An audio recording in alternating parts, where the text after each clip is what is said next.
got so much stuff going on, and I'm very, very, very excited and happy for you that you have that stuff going on. Thank you. I've worked very hard, and it's fun, and I'm grateful, and love it. You have worked very, Makes very me happy. hard. Where do we start? Let's see. Let's start CSI first. Okay. Let's start there. Doing CSI Miami in an ongoing, amazing role. I go toe-to-toe with David Caruso's character, Horatio. It's about time. Yes, we have a very interesting past. We were madly in love.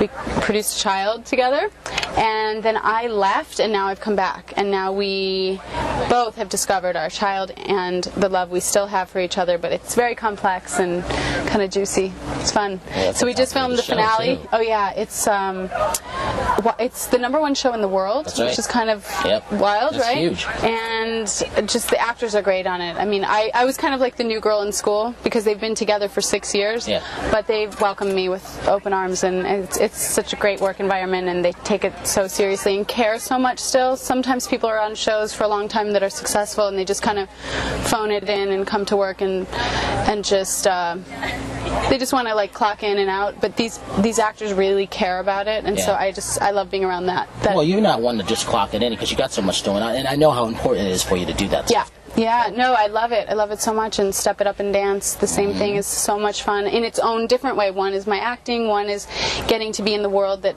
kind of brought me here to begin with, which is my dancing life, so my whole background in that. How did that come up for you?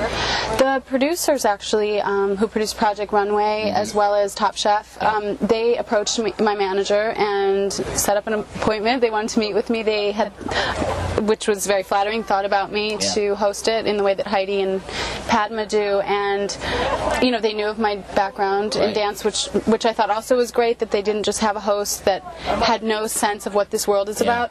So it was really special. We met, we talked about it, what my role would be in it, what I would be doing, and also the people who'd be collaborating, which was so exciting because like 90% of them were either teachers of mine who are now big choreographers. From the time I was 12 years old, they were either teachers or mentors, students who I studied with, or professional choreographers who I collaborated with on Broadway or films. Wow. And so it was kind of like everything was converging and just kind of made so much sense. So you just had everything like come together. Like, was that weird?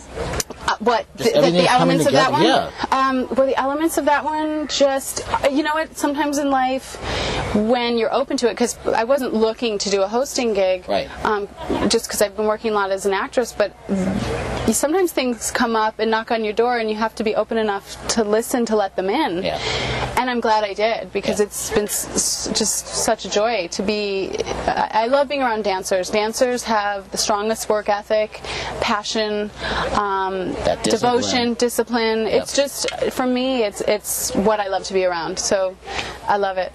Why do you think the movies like Step It Up, Stomp the Yard, all these things, why are kids into that? Is it just a different outlet, or what? I think so, and I think what I love, and I love to think, is that if kids are trying to dance, and I don't care what style it is, it could be classical, it could be hip-hop, it could be, you name it. What I love is that they're exploring this, just like they explore different sports. This is a sport. You know, you have to be an athlete to dance very well, that kind of conditioning and devotion to it.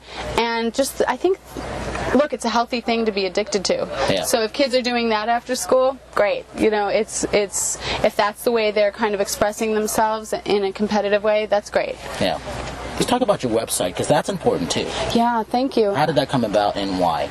My intention for creating it, it's called Ask Elizabeth. It's ask-elizabeth.com.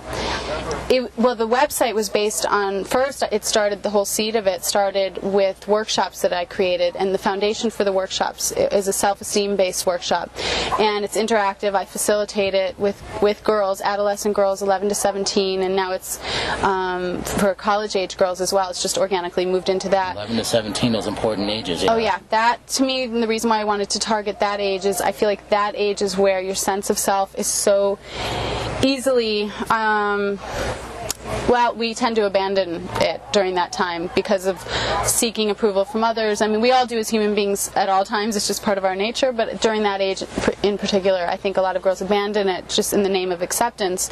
So it's really important for me. I really wanted to create this safe space for them to be able to open up a dialogue amongst each other to talk about all the issues like body image, health, fitness, beauty, goal setting, family, dating, you name it. Thank you. So, appreciate that. Thank you so much. Thank you. Good seeing you again. You too. Good to see you.